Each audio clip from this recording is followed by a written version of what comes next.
तमाम श्रोताओं को सादर नमन। साथियों, आज सुनेंगे शरत चंद्र चट्टोपाध्याय की कहानी भला बुरा। अविनाश घोषाल कुछ वर्ष और नौकरी कर सकते थे, लेकिन संभव नहीं हुआ। खबर आई कि इस बार भी उन्हें धत्ता बतलाकर कोई जूनियर मुंसिफ सब जज बन गया। दूसरी बार की तरह इस बार भी अविनाश खामोश रहे। फर्क केवल इतना ही था कि इस बार उन्होंने डॉक्टर के सर्टिफिकेट के साथ जल्द से जल्द मौका लेने के लिए दरख्वास्त भेज दी। दरख्वास्त मंजूर होगी ही, इसमें उन्हें कोई शक नहीं था। अविनाश का काम करने की जो फुर्ती थी, उससे सभी खुश थे। भद्र आचरण की प्रशंसा सभी करते हैं, फिर भी उनकी यह दुर्गति हुई। इसके पीछे के गुप्त इतिहास को बहुत कम लोग जानते हैं। उसे बतला दूं। उनकी नौकरी की शुरुआत में एक बार एक नौजवान आईसीएस जिले का जज होकर दफ्तर का इंस्पेक्शन करने आया। छोटी सी बात को लेकर दोनों में पहले मतभेद हुआ और बाद में इसी ने बड़े झगड़े का रूप ले लिया। लौट कर जज लगातार उसके काम के छिंद्रान्वेषण में लगे रहे, लेकिन छिद्र का पाना सहज नहीं था। जज साहब इससे तनिक प्रसन्न नहीं हुए। उनके फैसले को काटकर देखा कि हाई कोर्ट में वह नहीं टिकता, खुद ही अधिक शर्मिंदा होना पड़ता है। तबादले का समय हो गया था। अविनाश दूसरे जिले में चले गए, लेकिन जज से मुलाकात करके नहीं गए। श्रद्धा निवेदन की प्रचलित रीति में उनसे बहुत बड़ी त्रुटि हुई।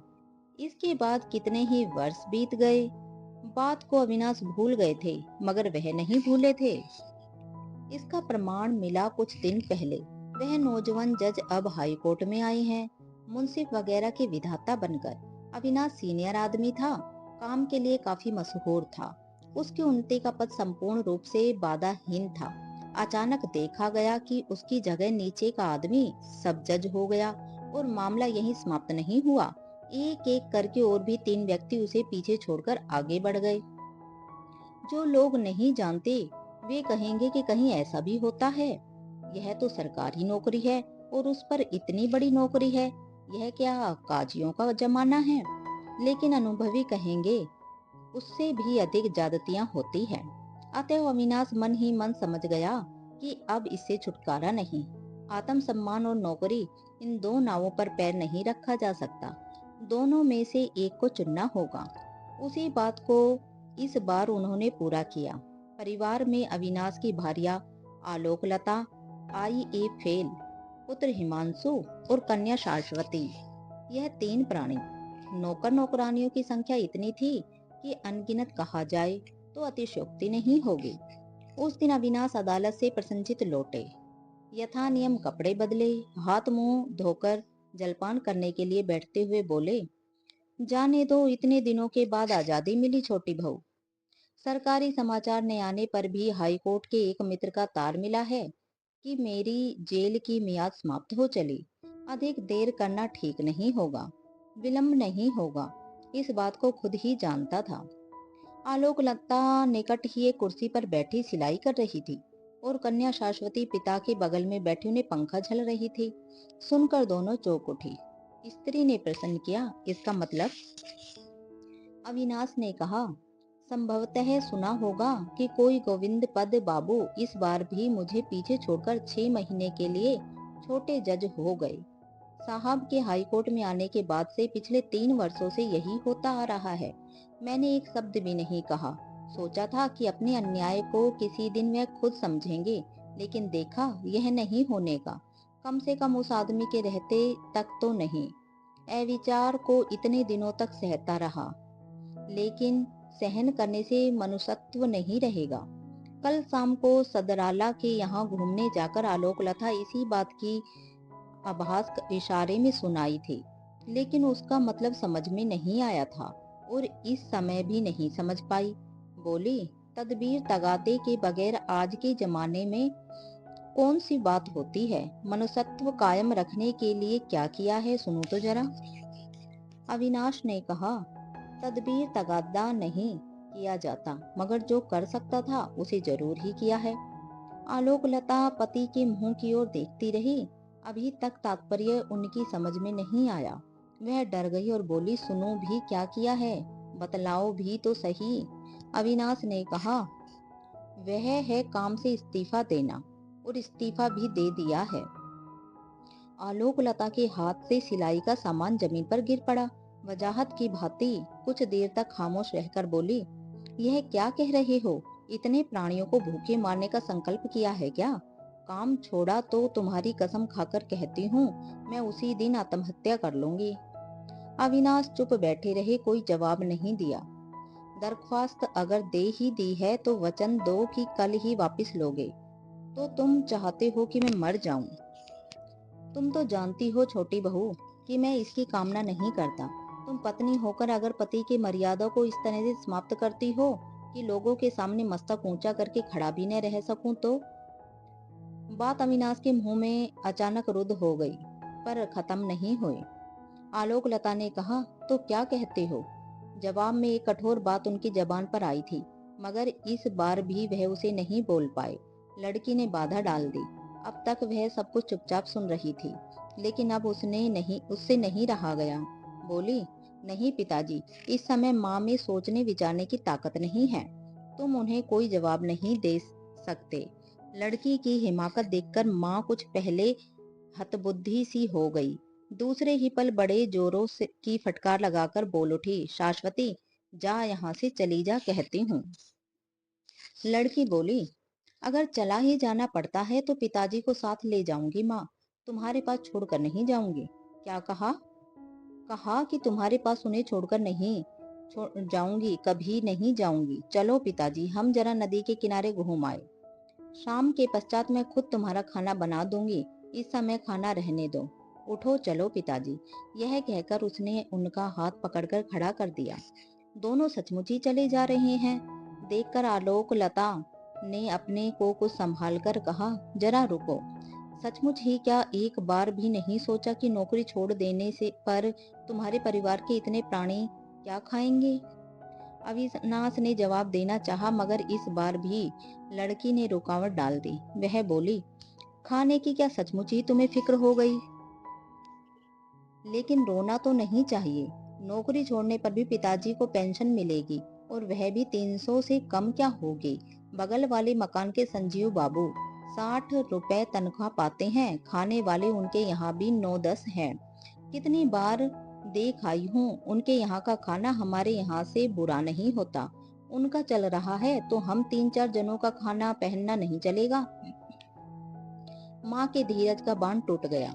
कटु व्यंग्य के स्वर में चिल्ला उठी, जा भाग मेरी नजरों के सामने से। जब अपना परिवार बसाना तब गृहस्थीपना दिखाना। मेरी गृहस्थी में दखल दिया तो तुझे घर से निकाल बाहर खड़ा कर दूंगी। लड़की ने जरा हंसकर कहा, अच्छी बात है माँ, वही करो। पिताजी का हाथ पकड़कर मैं चली जाऊंगी। तुम और भैया पिताजी की पेंशन के सारे रुपए लेकर जो चाहो करो, हम कुछ भी नहीं कहेंगे। मैं लड़कियों के किसी स्कूल में नौकरी करके वृद्ध पिताजी का खर्च चला लूंगी। माँ आगे कुछ नहीं बोली। देखते देखते उनकी दोनों आंखों से आंसुओं की धारा बह चली। लड़की ने पिता का हाथ किंचित दबाकर कहा, चलो पिताजी चले, साय का समय हो जाएगा। अविनाश के पग बढ़ाते ही आलोकलता आंचल से आंसू पोंछकर रुदे गले से बोली, जरा और रुको। यह तुम्हारी कैसी भीषण प्रतिज्ञा है? क्या इसमें फेरबदल नहीं होने का? अविनाश ने गर्दन हिलाकर कहा, नहीं, ऐसा नहीं होने का। देखो, मैं तुम्हारी स्त्री हूँ, तुम्हारे सुख दुख की साथिन हूँ। अविनाश बाधा देकर बोले, अगर यह सच है तो इतने दिनों तक मेरे सुखों का हिस्सा मिला है, अब मेरे दुखों का हिस्सा लो। आलोकलता ने कहा, तैयार हूँ, मगर सारी इज्जत आबरू कायम रखने के लिए इतने रुपए काफी नहीं है, तो पेंशन के थोड़े से रुपयों से काम कैसे चलेगा? अविनाश बोले, इज्जत आबरू का मतलब अगर अमीरी ठाठ समझ रखा है तो वह नहीं होने का, मैं इसे मानता हूँ। नहीं तो यूं संजीव बाबू का भी चल जाता है। लेकिन तुम्हारी लड़की 19-20 की हो गई, उसकी शादी कब करोगे? माँ की समस्या का समाधान किया शाश्वती ने। बोली, माँ, मेरी शादी के लिए तुम चिंता न करो। अगर सोचना ही चाहती हो तो यह सोचो कि संजीव बाबू ने 2 बेटियों का ब्याह कैसे किया। जवाब सुनकर माँ का धीरज फिर टूटा। सजल आंखें दीप्त हो उठी। रुंधे गले का स्वर पंचम पर पहुंच गया और बोली, शाश्वती मुँह जली, मेरी नजरों के सामने से अब क्यों नहीं हटती? जा, हट जा, मैं कह देती हूँ। जाती हूँ माँ, चलो न पिताजी। बगल वाले कमरे में हिमांशु कविता करने में लगा हुआ था। आइए, परीक्षा के तीसरे प्रयास में अब भी कुछ देर है। उसकी कविताएं वातायन पत्रिका में छपती है, दूसरी कोई पत्रिका नहीं लेती है। वातायन संपादक उत्साहित करते हुए चिट्ठी लिखते हैं, हिमांशु, आपकी कविता अच्छी बन पड़ी है, अगली बार एक कविता और भेजें, कुछ छोटी, और साथ में शाश्वती देवी की एक रचना अवश्य ही भेजें। नहीं जानता वातायन संपादक सच लिखते हैं या मजाक करते हैं, या उनके मन में कोई दूसरी बात है। शाश्वती देखकर हंसती हुई कहती है, भैया, यह चिट्ठी दोस्तों को दिखाते न फिरना। क्यों, बतला तो। नहीं, यूं ही कह रही हूँ, अपने मुंह मियाँ मिट्ठू बनते फिरना क्या अच्छा लगता है। कविता भेजने के पहले बहन को पढ़ाने के बहाने अपनी गलतियों को वह सुधार लेता है। संशोधन की मात्रा कुछ अधिक हो जाने पर शर्माकर कहता है, तेरी तरह मैंने तो पिताजी से संस्कृत व्याकरण काव्य साहित्य नहीं पढ़ा है, मेरा क्या दोष है। लेकिन शाश्वती, तू जान ले, यह कुछ भी नहीं है। 10 रुपए महीना पर एक पंडित रख लेने से सब कुछ बन जाता है। कविता का यथार्थ जीवन है कल्पना में, भावों में, उसकी अभिव्यंजना में। वहाँ तेरे मुग्ध बोध के बाप की क्या मजाल की बाधा पहुंचाए। यह बिल्कुल सच बात है भैया। हिमांशु के कलम की नोक पर एक अच्छी तुक आ गई थी, लेकिन माँ की कठोर आवाज ने सब कुछ छितरा दिया। कलम रख बगल वाले दरवाजे को ठेलकर इस कमरे में पैर रखते ही माँ चिल्ला उठी, जानता है हिमांशु, हमारा कितना बड़ा सत्यानाश हो गया। उन्होंने नौकरी छोड़ दी, नहीं तो उनका मनुष्यत्व खत्म हो रहा था।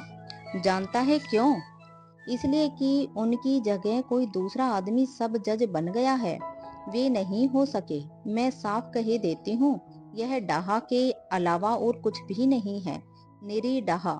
हिमांशु ने अचरज से आंखें फाड़कर कहा, तुम यह क्या कह रही हो माँ? नौकरी छोड़ दी? What nonsense.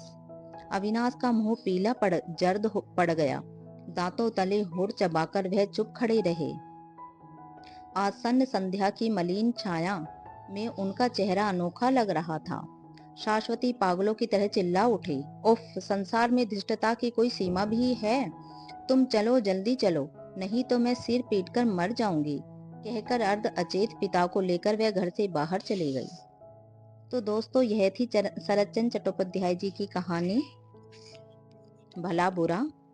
उम्मीद है आपको पसंद आई होगी। कृपया लाइक, कमेंट और शेयर जरूर करें।